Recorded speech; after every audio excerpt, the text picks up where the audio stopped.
வந்திருக்கிற நம்முடைய தோழர் லெலின் அவர்களை உரையாற்ற அன்போடு அழைக்கிறேன்.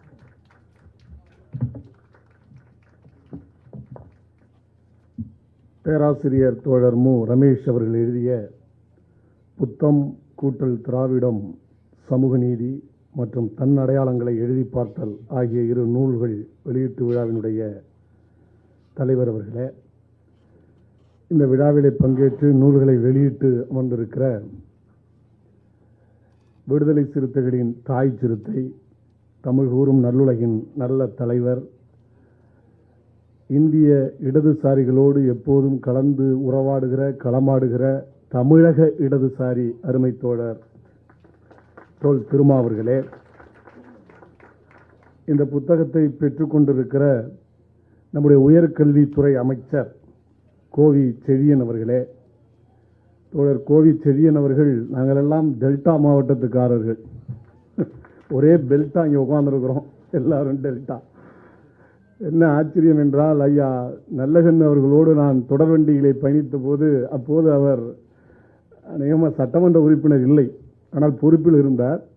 திடீரென்று அந்த எங்களுடைய இடத்திற்கு வந்து ஐயா அவர்களை சந்தித்து நீண்ட நேரம் அளவில் கொண்டிருந்தார். நிறைய விஷயங்கள் அவரோடு விவாதித்துக் கொண்டிருந்தார். அன்றிலிருந்து எங்களுக்கான அந்த பழக்கம் இருக்கிறது. நான் மாணவர் அமைப்பிலே செயல்பட்ட போதும் அவரோடு நான் நெருங்கி பேசியிருக்கிறேன்.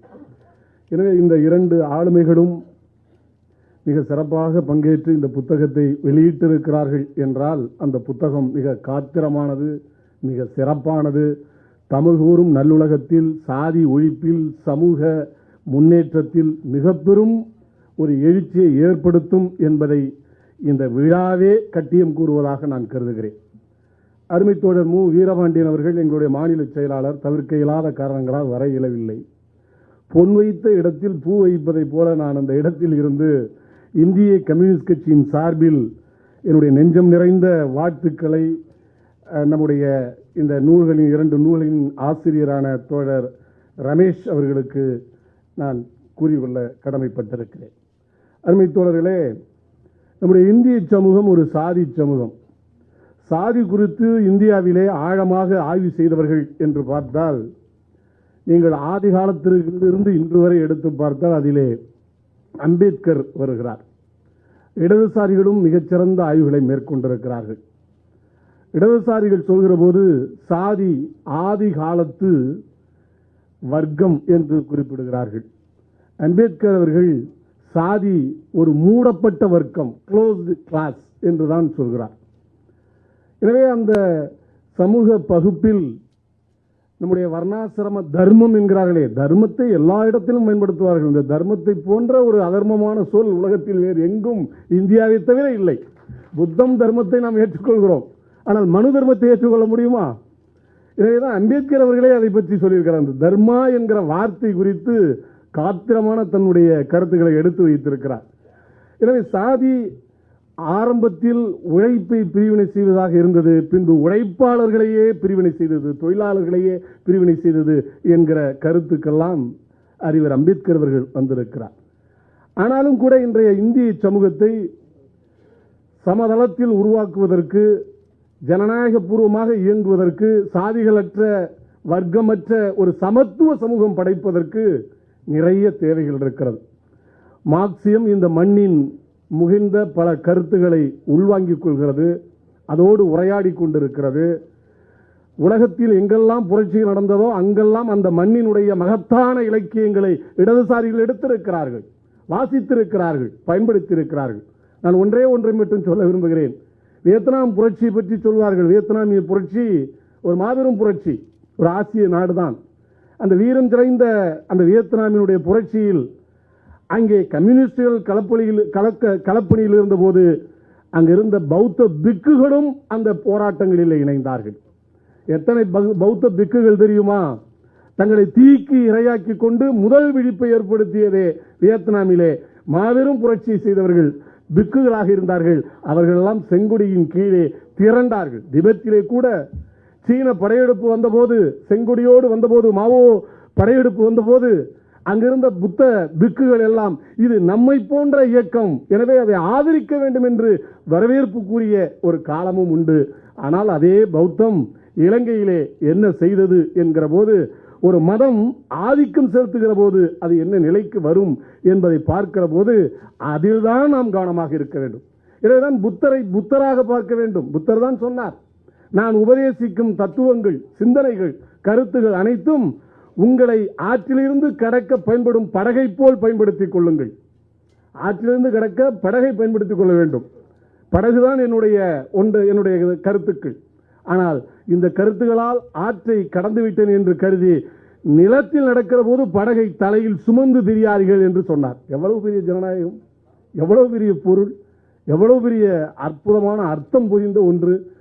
எனவே உயர்ந்த ஜனநாயக விழுமியங்களை சொன்னது. எனவேதான் சமணமும் பௌத்தமும் தமிழ்நாட்டில் மிகச்சிறந்த பண்பு மாற்றத்தை ஏற்படுத்தியிருக்கிறது. நம்முடைய அற இலக்கியம் என்று சொல்கிறோமே, திருக்குறள் உலகத்தில் அற இலக்கியம் என்று சொன்னால் அதன் உச்சாணி கொம்பில் இருக்கிறது. நான் எடுத்து சொல்ல முடியும். லியோ டால்ஸ்டாய் அவர்கள் வார் அண்ட் பீஸ், போரும் அமைதியும் என்கிற ஒரு அருமையான ஒரு நாவல், அருமையான புத்தகம் அதை எழுதினார். அதை படித்துதான் காந்திக்கே மாபெரும் ஆச்சரியம். காந்தி லியோ டால்ஸ்டாய்க்கு கடிதம் எழுதுகிறார். 7 கடிதங்கள் இருக்கிறது. அந்த கடிதத்தில் அவர் குறிப்பிடுகிறார், இவ்வளவு அற்புதமான அந்த நான் வயலன்ஸ் என்று சொல்லக்கூடிய அகிம்சை என்கிற கோட்பாட்டை எப்படி உங்களால் சொல்ல முடிந்தது என்று கேட்டபோது லியோ டால்ஸ்டாய் சொன்னது இப்போதும் இருக்கிறது, அது நான் வேற எங்கும் இல்லை, உங்கள் நாட்டில் தென்பகுதியில் இருக்கிற தமிழ்நாட்டில் இருக்கிற திருக்குறளில் இருந்துதான் அந்த அறக்கருத்துக்களை எடுத்தேன் என்று அவர் சொல்லியிருக்கிறார். அது எந்த குறள் என்பது வரை சொல்லியிருக்கிறார். எனவே அப்படிப்பட்ட கருத்தை வைக்கிற போது தமிழ் இந்தியாவை ஆண்டது என்று சொல்கிறீர்கள், உலகத்தையும் ஆண்டிருக்கிறது. சமத்துவ கருத்துகள் எங்கெல்லாம் ஓங்கி ஒலிக்கிறதோ, இடதுசாரிகள் எங்கெல்லாம் இருக்கிறார்களோ அங்கெல்லாம் அந்த கருத்துகள் பாய்ச்சப்பட்டிருக்கிறது, பாய்ந்திருக்கிறது என்பதை எண்ணி பார்க்க வேண்டும். எனவேதான் மார்க்சியம் என்று வருகிற போது உலகு தழுவிய அளவில் இருக்கிற எல்லா தத்துவ கூறுகளையும் விமர்சனம் செய்து தன்னையும் சுய விமர்சனம் செய்து தன்னை மிக பெரும் ஆளுமையாக வளர்த்துக் கொண்டிருக்கிறது. எனவேதான் ஃபனான் போன்ற மார்க்சியர்கள் மேற்கத்திய நாடு என்று சொல்வார்கள். ஆனால் கருப்பின மக்களுடைய உரிமை என்று வருகிற போது அங்கே கண்ணியம் என்கிற வார்த்தையை இணைத்தது மார்க்சியம். இந்தியாவிலே சமூக நீதியை நாங்கள் இணைத்திருக்கிறோம் என்று சொன்னால் நாம் எண்ணி பார்க்க வேண்டும். நாம் பிறந்திருக்கிற சமூகத்தின் அடிப்படையில் தான் அந்த சமூகத்தை மாற்றி அமைக்க முடியும். அந்த கூறுகளை எதிர்கொண்டு அதை மாற்றி அமைப்பதன் மூலம்தான் மாற்றத்தை உருவாக்க முடியும். எனவே அந்த அளவிலே தான் கம்யூனிஸ்டுகள் செயல்படுகிறார்கள், மார்க்சியர்கள் செயல்படுகிறார்கள். எனவே மார்க்சியம் என்பது ஒரு வரட்டு சூத்திரம் அல்ல. A+B² என்பதை போல அல்லது அறிவியல் தொழில்நுட்ப கண்டுபிடிப்புகளை போல ஒரு வரட்டு சூத்திரம் அல்ல. இருக்கிற சமூகத்தில் இருந்து அதை எப்படி உள்வாங்க வேண்டும் என்பதை உணர்ந்து ஒரு வழிகாட்டும் ஒளிவிளக்காகத்தான் கொள்ள வேண்டுமே தவிர அதுவே எல்லாம் தந்துவிடும் என்று எந்த காலத்திலும் மார்க்சியம் தன்னை நிறுத்திக் கொண்டது இல்லை என்பதையும் எடுத்துச் சொல்லி மிகச் சிறந்த ஒரு புத்தகத்தின் தலைப்பு தன் அடையாளங்களை எழுதி பார்த்தல். ஏன் தன் அடையாளங்களை எழுதி பார்க்க வேண்டும்? ஏனென்றால் நம்முடைய அடையாளங்களை ஏற்கனவே அழித்து விட்டார்கள். அழிந்து போன அடையாளங்களை மீண்டும் எழுத வேண்டும். எழுதுவதோடு மட்டும் இல்லை, மீண்டும் அழியாமல் அதை பாதுகாக்க வேண்டும்.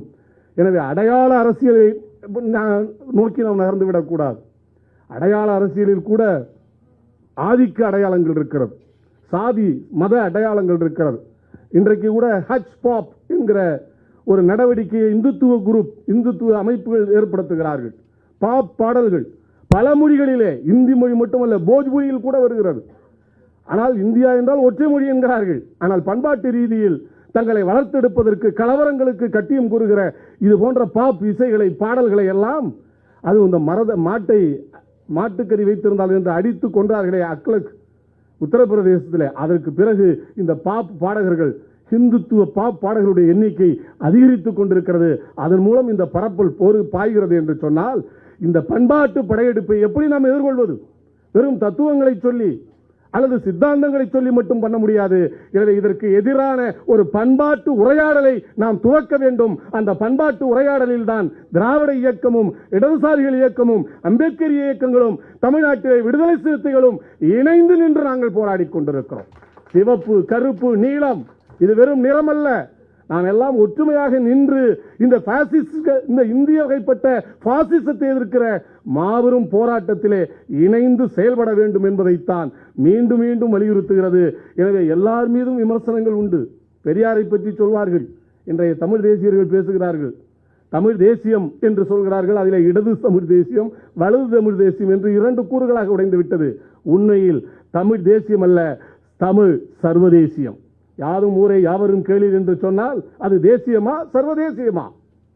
இதைத்தான் இன்றைக்கு உலகமே எதிர்கொண்டிருக்கிறது. எனவே அப்படிப்பட்ட ஒரு உலகத்திலே வாழ்ந்து கொண்டிருக்கிற நாம் எதிர்வரும் காலத்தில் நம்முடைய சமூகத்தை ஒரு ஜனநாயக பூர்வமான சமூகமாக கட்டி அமைப்பதற்கு சாதிகளற்ற, மதமற்ற, சுரண்டலற்ற, வர்க்க பேதமற்ற, ஆண் பெண் அடிமைத்தனம் இல்லாத, ஏழை பணக்காரர் இல்லாத ஒரு சமத்துவ இந்தியாவை, சமத்துவ தமிழகத்தை படைத்தெழுகிற வரை நாம் தொடர்ந்து உறுதி பூண்டு உழைக்க வேண்டும். அதற்காக இது போன்ற ஆயிரக்கணக்கான கருத்தோவியங்கள், புத்தகங்கள் அனைத்தும் வர வேண்டும் என்று சொல்லி இந்த ஆசிரியருக்கு என்னுடைய நெஞ்சம் நிறைந்த பாராட்டுகளை மீண்டும் ஒரு முறை தெரிவித்து விடைபெறுகிறேன். நன்றி. தோழர் அவர்களுக்கு மிக்க நன்றி. தோழருக்கு சிறப்பு செய்ய நம்முடைய ஜெயபாலன் ஐயா அவர்களை, தோழர் ஜமாலன் அவர்களை அன்போடு அழைக்கிறேன்.